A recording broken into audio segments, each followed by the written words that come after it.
What's going on, everybody? Mortem here, this time bringing you part 4 of our Story of Baldur's Gate 2 series. And in our previous episode, we had just made our way to the Underdark after learning some big things about the story itself. Now that said, we are still on the trail of course, John Orinicus and his sister Bodhi. Now, before we kick off searching around the Underdark, I want to mention that any time after you left the asylum from the previous chapter, and you rest for the first time, you will be given control over your Slayer transformation that we saw in the previous part. This will allow you to turn into the Slayer as you please. However, each time you do this, you will take a significant hit to your reputation. So, with that out of the way, Chapter 5 can properly kick off. Now, you were just dumped into the Underdark here with no real explanation on what to do or where to go, so you kind of just have to start looking around.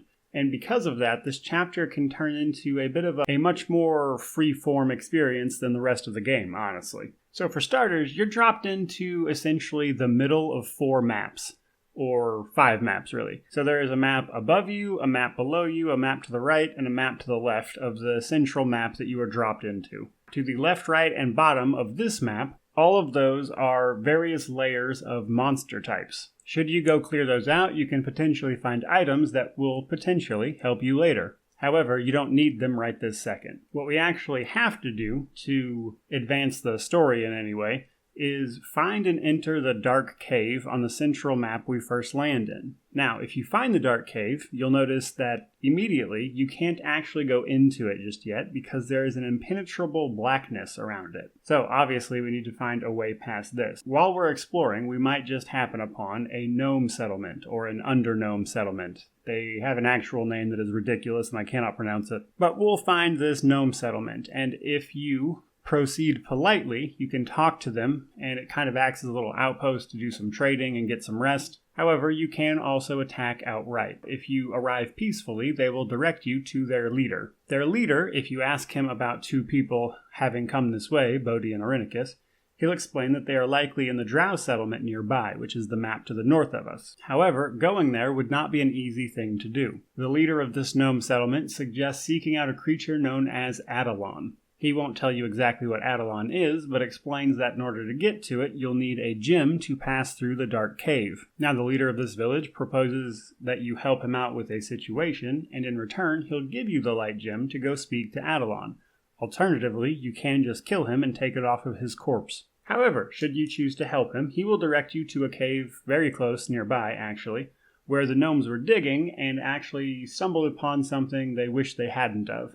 And they ask you to go clear it out and then collapse the tunnel where they were digging. So if you go there, you fight the being that's in this tunnel here. It turns out to be a Baldur. If you kill it, collapse the tunnel, and come back, he'll give you the light gem. We can use this to enter the dark cave. Once we do so, we will be greeted by a silver dragon known as Adalon. Adalon is the guardian of this place, because where we actually are is where the Drow first descended into the Underdark. And Adalon acted as a sort of peacekeeper between the surface elves and the Drow, who has managed to maintain a relative peace between the two, all things considered. Adalon will go on to explain that recently, John Orinicus stole into her lair and took her eggs, and gave them to the Drow. Adalon has been informed that if she leaves her lair, the Drow will destroy her eggs, thus keeping her at bay, allowing the Drow to enact nefarious plans. Adalon says she knows the way out of the Underdark, but if she's going to help you, she needs to get her eggs back. And at this point, she doesn't expect you to just full-on attack an entire small Drow city.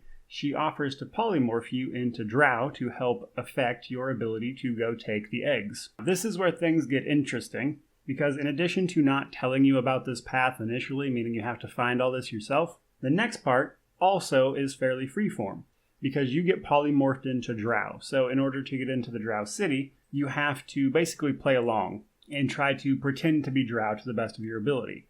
However, Drow have very specific societal customs. For instance, it's a matriarchy. Women hold all the power there. They're also a very cruel, inherently evil, for the most part, race of people. And if you don't act accordingly, you will be found out and the settlement will turn on you. That is not a game over, because technically all you have to do is go get the eggs. What Adalon's polymorph allows you to do is potentially use subterfuge to do so. And again, there's actually one more option you might not initially think of because it's a damn dragon, But if you kill Adelon, you can take a scroll off of her body that will actually open the door that leads out of the Underdark if you know where it is already. So, to sum up, we can either kill Adelon, take the scroll, agree to her polymorph thing and go try to use subterfuge to get the eggs back, or we can just straight up attack the Drow outpost after we speak to Adelon. You can't actually get in prior to that. But once you're in the Drow city, if you want to try to do it, you can just try to kill everything in there. And then you'll have to find your way to the temple of Lolth, where they're actually holding Adelon's eggs. The option that the game tends to push you towards, because combat-wise it's the easiest, honestly, is having you pretend to be Drow. So this is actually also an interesting option. And I'm not going to go over every possibility, but basically you follow the Drow, you perform a bunch of tasks for them and their matron mothers, which is their matriarchs, because they're trying to perform a rite to summon a demon, and they plan on using Adelon's eggs to affect the deal with the demon. Technically, you only have to follow this to the point at which you can actually go steal Adelon's eggs, but if you want to, they actually let you take it a little farther and disrupt this entire Drow settlement through subterfuge, by ruining the deal with the matron mother and the demon. Though to be fair, just stealing the eggs does prevent the summoning, but you can take it farther than that if you want to, which was a really nice touch. Overall, very cool chapter. However, once you get the eggs back to Adelon, or you kill Adelon, that's when the chapter is basically over. If you bring the eggs back to Adelon, she will reward you and then just teleport you straight to the exit of the Underdark. If you kill Adelon and take her scroll, what you'll need to do is actually head to the leftmost map, which is the Kuatoa layer, if I'm not mistaken, and there is a door that the scroll that Adelon had will actually open there, which then leads to the surface. But if you get teleported there, you'll have to fight some more Drow, you'll encounter some regular surface elves also fighting the Drow, and they'll direct you to the exit. Once you click the exit, we get hit with this narration. You have traveled. These last few feet to the surface have seemed the longest trek by far. Your relief at seeing the light of the sky is palpable, even though you are not really fleeing the black of the Underdark, rather the constant treachery. Unfortunately, even though the setting has changed, your immediate future still looks to be far from peaceful. This area has been the staging ground for many recent battles, and judging from the faces of the beleaguered elven soldiers that now approach, there may be more to come. Once that's over and we reach the surface, we are immediately confronted by several elves who have been fighting off the Drow who have recently attacked them. They will bring you to their leader at the moment, a man named Elhan. Elhan will explain quite a few things, actually. He'll mention that the elves have been pushed out of their own city, actually, or at least the elves out here have, because John Irenicus has attacked the city and sealed it off, thus the elves can't even get into their own city. Upon confirming the fact that you are in fact not John Irenicus's friend through this conversation, Elhan will explain that in order to get into the city, they need to retrieve an artifact called the Rin Lanthorn.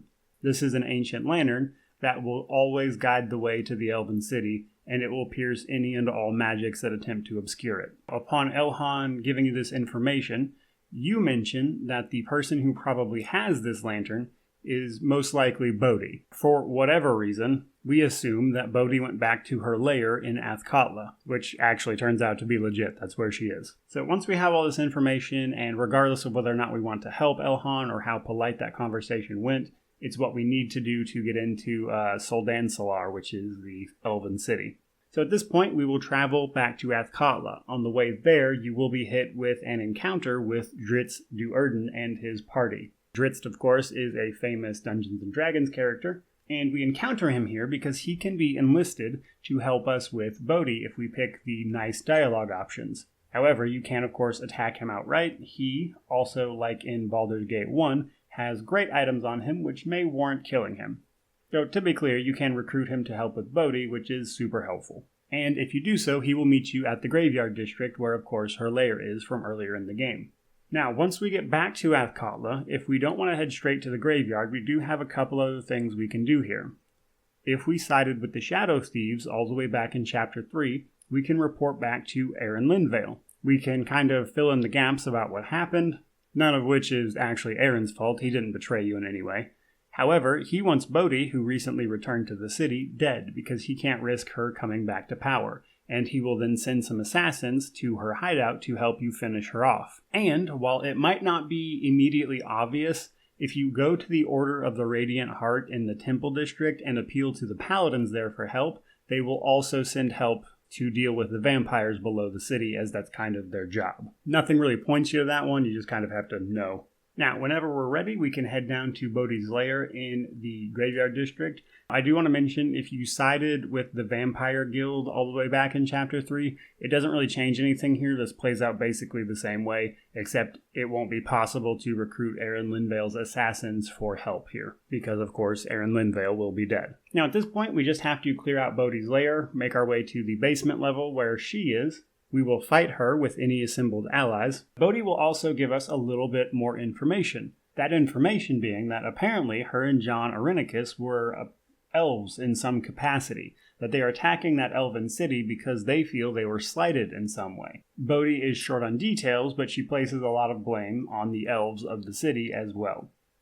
Not information we can do anything with right this second, however, interesting nonetheless. Once Bodhi is defeated, we have to go to her coffin, because again, she is a vampire, and we have to stake her to kill her permanently. This will do two things. It will restore Imoen's soul, because if you remember, back in the last part, our souls were stolen from us. Bodhi had Imoen's soul, so killing Bodhi will restore Imoen's soul to her. Finally, killing Bodhi reveals the Rin Lanthorn in her coffin, which is what we need to take back to Elhan to finish Chapter 6. Now, when we go back to Elhan, who is in the same place as where we left him, he will explain a few things. If you ask him, which the game kind of forces you to, about what Bodhi was talking about with being, outsiders of the elves in some way, he refers to John Arenicus as the exile, and your character can point out that someone that Elhan apparently didn't know is now referred to as the exile. Elhan will refuse to answer any questions, but basically says that it's not his story to tell, and you need to talk to the priestess in Soldansalar to get the full story. At this point, we will be given a free trip to just outside of Soldansalar, where Elhan will use the Rin Lanthorn to reveal the way into the city. Once we go into the city, we're hit with narration.